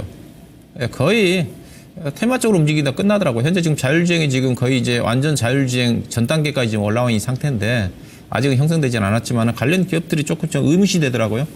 프론티를 중심으로 해가지고 스마트 레이더 시스템이라든가 관련된 종목들 여전히 지금 매출액이 지금 꽝이거든요. 어느 정도 조금 점진적으로 좀 늘어나야 되는 건데 안 늘어나고 있기 때문에 좀 의심이 좀 되는 거죠. 정말로 관련된 기업들이 자율주행 시장 자체가 정말로 형성이 좀 될 때 매출액이 증가하면서 실적으로 좀 평가를 받을지 그런 부분이 좀 의심이 좀 갑니다. 프론티어도 마찬가지고요. 프론티어도 지금 보시면 시가총액이 주가가 많이 내려가서 1,500억대인데 보시다시피 지금 매출액이 꾸준히 증가가 돼야 되는데 2021년도에 매출액이 222억이었지 않습니까?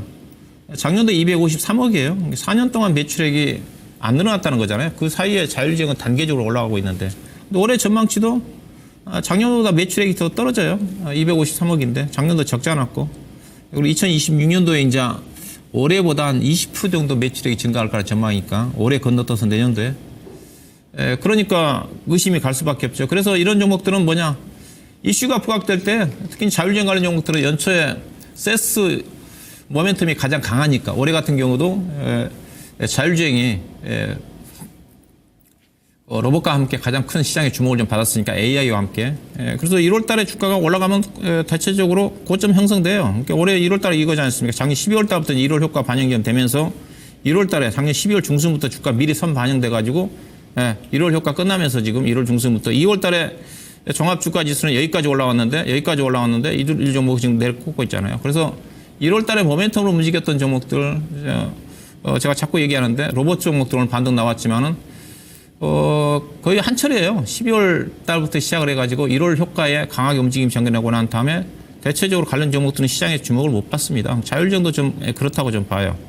다른 이슈 실적으로 평가를 못 받으니까 이 회사가 작년도 12월 달 4분기 실적은 발표가 좀 됐지만은 올해 1분기 실적에 대한 기대치가 있겠어요? 없죠.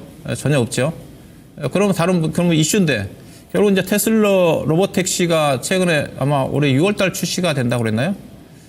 출시되는 시점에서 약간 또 모멘텀이 살아날 수가 있겠죠. 근데 그때는 당연히 올라온다는 팔아야 되겠죠. 다른 부분이 없을 것 같습니다. 테슬라 지금 자율주행 갖고 계신 분들은 관련 종목 갖고 계신 분들은 테슬라 로봇택시가 출시가 되는 시점에서 그때 모멘텀인데 그때 이제 주가가 올라간다 한다면 우리 시청자님이 매수한 가격대 22,000원 정도 잘하면 22,000원, 25,000원 정도까지는 기술적인 반등은 좀 나오지 않겠는가. 이게 이제 이 가격인 것 같죠? 이 가격인 것 같습니다. 일단 봐서는 23,500원도 작년 10월 달에 고점이 형성된 가격대가 장을 좀 받지 않겠는가. 여기서 좀 거래가 많이 됐을 거니까. 일단 낙폭과대니까 보유 의견 제시해 드리고 싶고 23,500 정도를 현재로 봐서는 목표 주가로 보시면 약간 좀 수익을 좀 내고 나올 수 있지 않겠는가. 그 정도로 말씀드리도록 하겠습니다. 네, 이어서 진행하도록 하겠습니다. 자, 유튜브에서 문의 주셨고요. PNT 47,226원에 11%네요. 자, 같이 한번 살펴보겠습니다.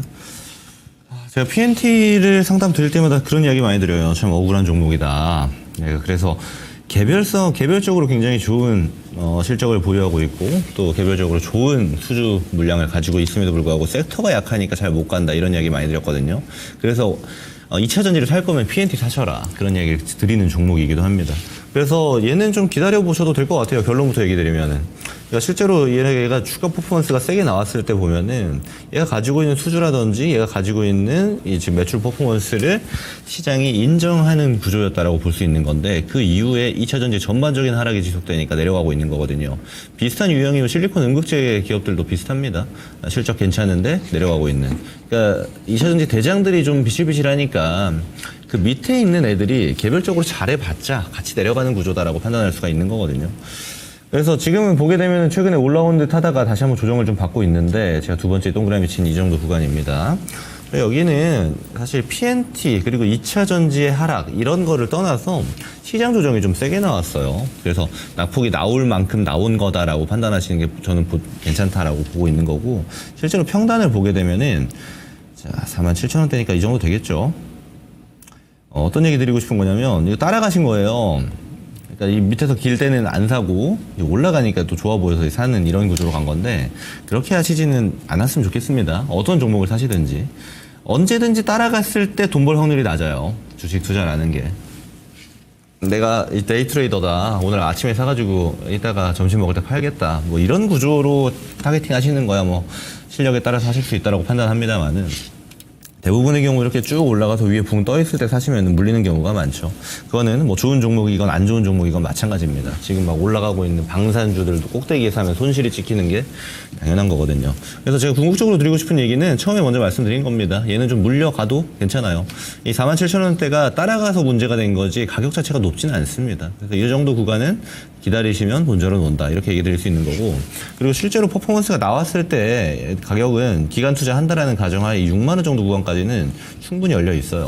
그래서 대응 자체가 크게 어렵지 않을 겁니다. 간단해요. 얘가 가지고 있는 게 가지고 있는 내재 가치가 변하지 않는 것이기 때문에 얘가 시장의 인정을 받는 데까지 시간이 좀 필요해지는 거고 그 시간까지 기간 투자가 병행돼야 되는 겁니다. 그 사이에 사실 평단만 좀 조절하시면 되는데 제 생각에는 이게 이제 쭉 빠져서 지금 4만 원 초반대 왔잖아요. 만약에 변동성이 더 나와서 물론 가능성이 높지 않습니다만 4만 원 초반 구간까지 이렇게 쭉 오잖아요.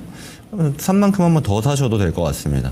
근데 거기까지 낙폭이 발생한 게 아니면 그냥 있는 것만 가지고 들고 가셔도 큰 지장 없는 종목이니까 지금 시장 반등주가 발생하게 되면은 먼저 올라올 수 있는 종목 중에 대표적인 종목이기도 하다라는 것도 참고로 알고 계시면 될 것 같아요. 이 정도 의견 드리도록 하겠습니다. 네, 자 히든카드로 하도록 하겠습니다. 오늘 제가 먼저 하도록 하겠습니다. 먼저 리뷰 좀 할 종목이 있는 것 같습니다. 목표 달성한 종목이요. 자 한국콜마입니다. 한국콜마. 제가 1월 중순에 아마 추천해 좀 드린 것 같아요. 57,000원에 좀 추천해 드려가지고 목표 주가 아마 62,000원 정도 제시해야 되는 것 같아요. 달성한 것 같고요. 이 종목 제가 추천해 드렸던 포인트 자체가 올해 연기금이 주식을 계속 산다고 그랬지 않습니까? 그래서 연기금이 꾸준하게 사는 종목을 좀 주목을 하자 그런 주의를 가지고 추천해 드렸던 것 같습니다. 보시다시피 밑에 이제 연기금이 주식을 계속 샀어요. 1월 초부터 해가지고 계속 이거 빨간 게 보이시죠? 이게 연기금이거든요. 사다가 최근에 이제 주가 2월 들어서 시장 하락과 함께 약간 팔았다가 지금 다시 사고 있습니다. 연기금이요. 이제 다시 사도 된다는 겁니다. 연기금이 사는 주식은 중장기적으로 안정적으로 꾸준히 갈 수 있는 주식이에요. 그래서 일단 목표 주가는 도달했지만 오늘 약간 좀 주가 좀 떨어지면서 양봉이 좀 나왔는데 눌림목 조정을 잘 받은 것 같아요. 화장품 이 종목이 보시면 실적이 작년도 사상 최대치가 나왔습니다. 물론 대부분 화장품 종목들이 작년도에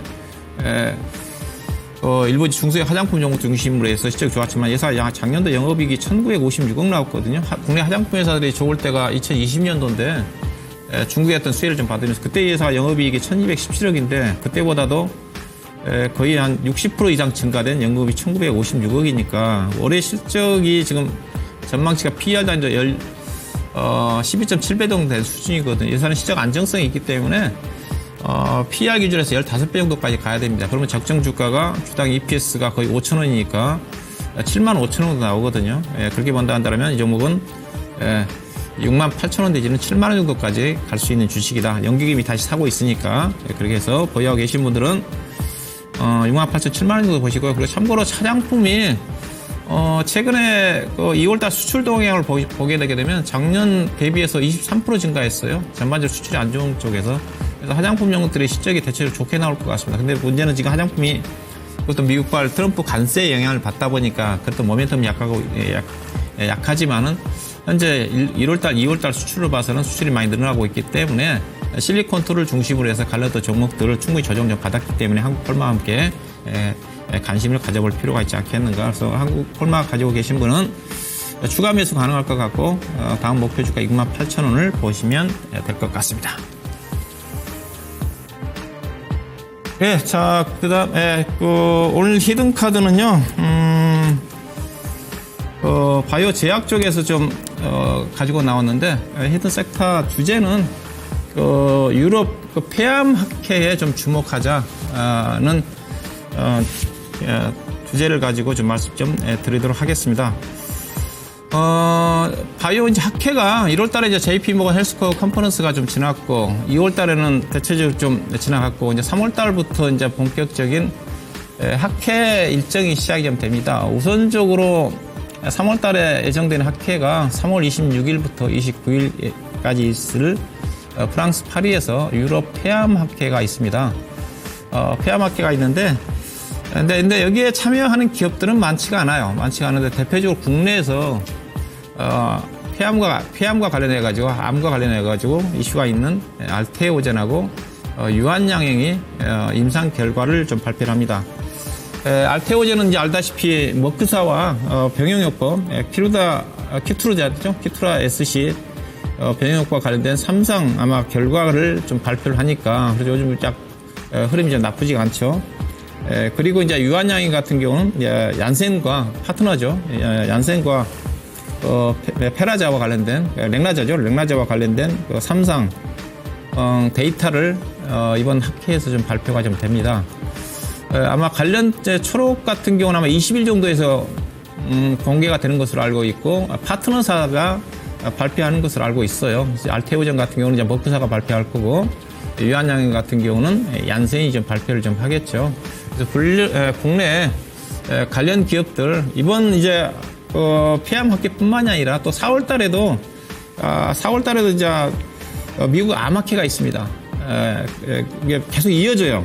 그 다음에 이제 5월 말일날 또 미국 임상 종양학회가 있고 그러니까 암과 관련된 종목들 유한양의 알테오젠 포함해가지고 관련된 종목들을 지금부터 이 시장 자체가 지금 아무래도 바이오가 그래도 상대적으로 트럼프 관세와 관련해가지고 무풍지대이기 때문에 관심을 좀 가져볼 필요가 있지 않겠는가. 그 중에서 관련 종목을 한 종목을 골라 보도록 하겠습니다. 네, 오스코텍 있고요. 유한양행, 그 다음에 알테오젠, ABL 바이오, 그 다음에 GI 이노베이션, 그 다음에 퓨처캠이 있는데요. 이 중에서 오스코텍을 좀 보도록 하겠습니다. 오스코텍은 이제 유한양행과 좀 관련되어 있습니다. 본래 회사가 지금 폐암 치료제, 현재 유한양행이 주도해서 갖고 있는 폐암 치료제 레이저티님, 이게 성분명이죠. 레이저티님. 본래 2015년도에 오스코텍이 유한양행에 기술 이전을 한 겁니다. 근데 이제 유한양행이 레이저티닙을 2018년도인가요? 얀센의 자회사 얀센 바이오텍에 9억 5천만 달러의 기술 이전을 했어요. 기술 이전을 했고 그리고 이제 작년 8월 달에 알다시피 그게 이제 레이저티닙 제품 자체가 병용법 자체가 미국의 FDA 승인을 좀 받아가지고 그래서 유한양행이 주가가 급등을 했지 않습니까? 지금 조정을 받고 있는데 관련 이제 시판이 미국 쪽에 승인 받았던 것 자체가 지금 본격적으로 이제 올해부터 시판에 들어갑니다. 미국명으로 따지면 아마 라필루즈라는 제품이 있고요. 그에 따라서 이제 로열티가 들어오는데 본래 이제 얀센의 기술 이전을 했기 때문에 얀센과 유한양행이 일정 로열티라도 수익에 대해서 판매 수익에서 반반 가져가고 그 다음에 유한양행과 그 다음에 오스텍 간에 유한양이 아마 60% 가져갈 거고 수익에 그 다음에 오스코텍이 40% 가져가는데 그 40% 중에서 또 이제 오스코텍 같은 경우는 이따 제가 얘기하겠지만은 제노스코라는 자회사가 지분 50% 갖고 있거든요. 그 회사와 반반 정도의 수익에 잡힙니다. 수익 잡힌데 근데 이제 그 로열티가 이제 올해부터 이제 본격적으로 좀 들어옵니다. 올해 아마 아마 이 부분만 관련해가지고 미국 쪽과 관련된 부분 자체가 아마 천억 정도, 그 다음에 내년도는 6천억인가요? 그래서 이제 로열티가 좀 들어오면서 본격적 수익이 좀 계산이 좀 되는데, 근데 문제는 제가 이 종목을 추천한 이유 자체가 그동 보시면 유한양행은 당시 그 재료 가지고 주가가 급등을 했는데 6만 원부터 지금 뭐 18만 원까지 급등했는데, 이 종목은 주가가 차트 좀 보시도 알 건데 그때 4만 5천 원대까지 가다가 좀 밀렸어요. 근데 왜 밀렸냐? 이게 중요한 포인트입니다. 앞서 이 회사가 제노스코라는 회사가 자회사가 있다 그랬지 않습니까?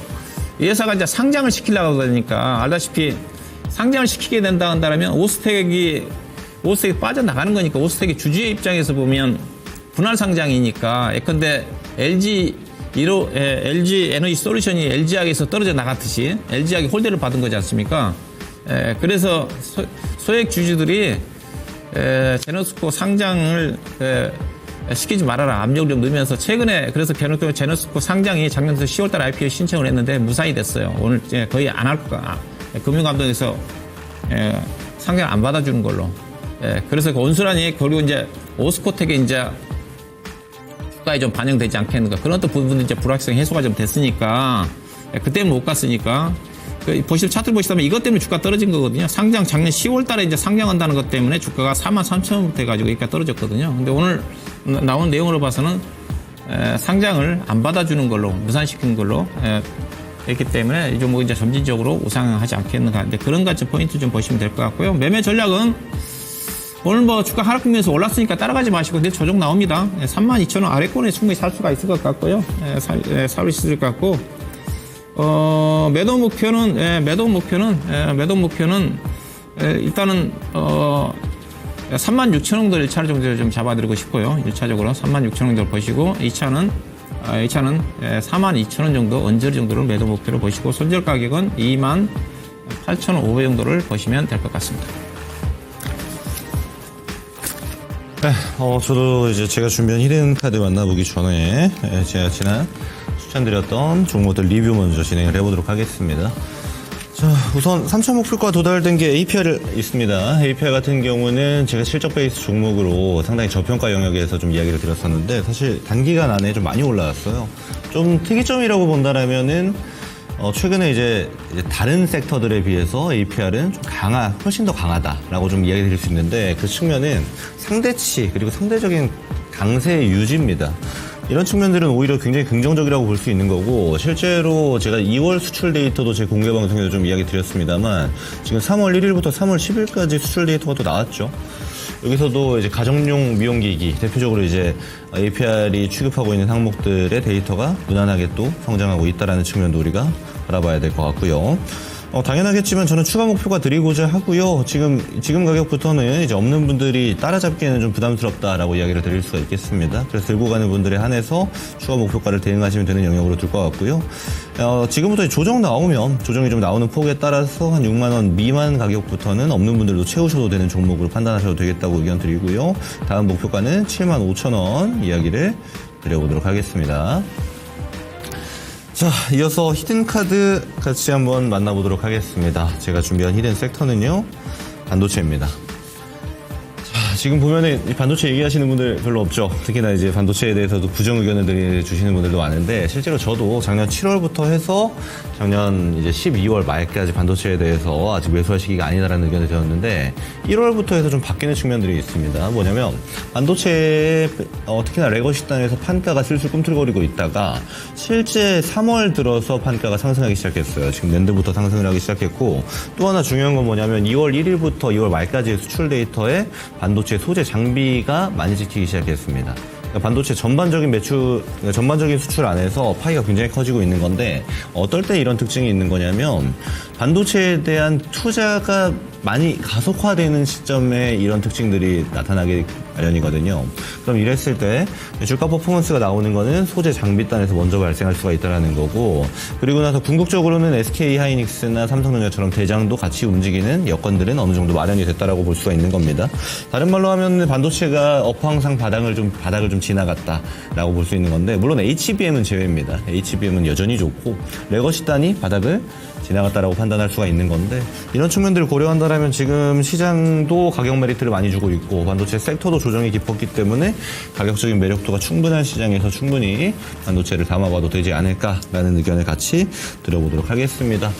종목 같이 만나보겠습니다. 제가 준비한 종목들이고요. 오늘 제가 가져온 종목은 동진 세미캠입니다. 우리 잘 아는 기업이죠. 동진 세미캠 이제 소재 기업입니다. 특히나 이제 웨이퍼 위에 반도체 회로를 깔 때 감광액 들어가죠. 감광액에서는 이제 국내에서는 탑이라고 볼 수 있는 기업인데, 실제로 제가 수출 단위에서 소재랑 장비 단 수출이 많이 지키고 있다라고 이야기 드렸는데 감광액도 포함이 되어져 있습니다. 증가폭이 상당히 뚜렷해요. 그래서 올해 들어서 반도체가 작년 하반기에 많이 빠졌던 이제 수출량을 좀 회복하지 않을까라고 저는 판단을 하고 있고, 그 출발 지점일 가능성이 상당히 높거든요. 물론 수출량 전체 파이가 커지는 거는 이 소재 장비 단의 투자가 이루어진 다음에 기간이 좀 필요하긴 합니다. 근데 여러분 아시겠지만 그럴 단계까지 가면 주가가 이미 날아가 있어요. 그래서 지금부터 관심 있게 좀 보셔야 되는 시기로 판단할 수가 있는 거고, 동진세미캠은 그러기에 굉장히 적절한 위치에 있는 종목이라고 코멘트를 드려보도록 하겠습니다. 다만 제가 같이 이야기 드리고 싶은 게 뭐냐면, 제 가격 전략을 드리기 전에 지금 시장 같은 경우는 비중을 한 번에 막 팍팍 들어가는 시장이 전혀 아니에요. 시장 변동성이 크죠. 아무래도 지수 단위로 변동성이 크기 때문인데, 이 말은 이제 제가 드리는 가격 안에서 좀 넓게 분할로 잡으시는 관점을 좀 가져가셔야 된다라는 의견 드리는 겁니다. 당연하겠지만 지금 폭발적으로 상승하는 구조의 반도체가 아니고 바닥에서 꿈틀거리고 있는 형태이기 때문에 바닥 변동성에서 충분히 비중 조절을 하고 분할로 매수 담으실 수 있는 상태거든요. 급하게 살 필요는 전혀 없다, 이런 의견 먼저 드려보고요. 가격 전략은 이제 내일 이길 시초가를 기준으로 이야기를 드리도록 하겠습니다. 1차 목표가는 31,000원 말씀드리고요. 손절가는 25,000원 이야기를 드려보도록 하겠습니다.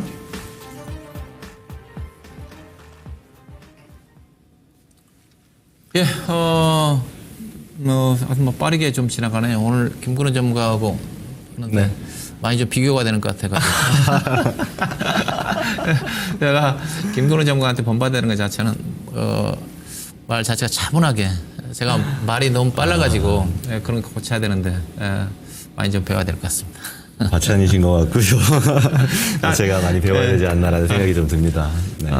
일단 오늘 그 외국인 수급이 선물을 많이 팔았어요. 네. 근데 오늘 그 단일가에 오늘 외국인 전체 매도 물량이 1조 5천억 가까이 늘어났는데 블록딜로 사전 넘길 것 같은데 어떤 넘겨 확인하셨어요?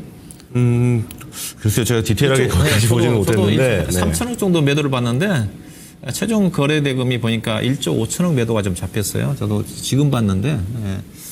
아무튼 외국인 투자가들이 시장은 지난번에 2월 달에 주가 올릴 때도 선물 가지고 올렸잖아요. 그렇죠. 선물 가지고 올렸다가 선물 팔면서 주가를 뺐기 때문에. 선물 가지고 하고 있죠. 결국은 이번에도 시장이 반전 나오기 위해서는 외국인 투자가들이 지금 선물 누적 포지션이 많다고 그랬잖아요. 그래서 좀 만기가 좀 지나가야 될 것 같고, 그리고 매도 포지션 매도 포지션 쌓아놨던 것 자체를 판매를 해야 되는 거니까, 하고 난 그렇죠. 다음에 이제 현물이 좀 들어와야 되는데, 현물이 들어와야지. 지난번 같은 경우도 주가 바로 밀렸던 것 자체는 현물은 안 사고 선물만 가지고 샀기 때문에 약간 국내 시장에 악재가 노출되니까 해외 시장과 더불어서 외국 투자가 팔면서 순식간에 종합주가 지수가 내려온 게 아닌가. 그래서 향후에 어떤 외국인 선물 매매 동향을 좀 잘 체크할 필요가 있지 않겠는가. 그런 말씀 좀 드리고 싶고. 네. 그리고 시장 자체가 보다시피 지금 시장이 등락 구간이니까 주가가 올라갈 때 따라 사는 것보다는 조정권에서 사고, 또 올라갈 때는 그렇죠. 가급적 자제하는.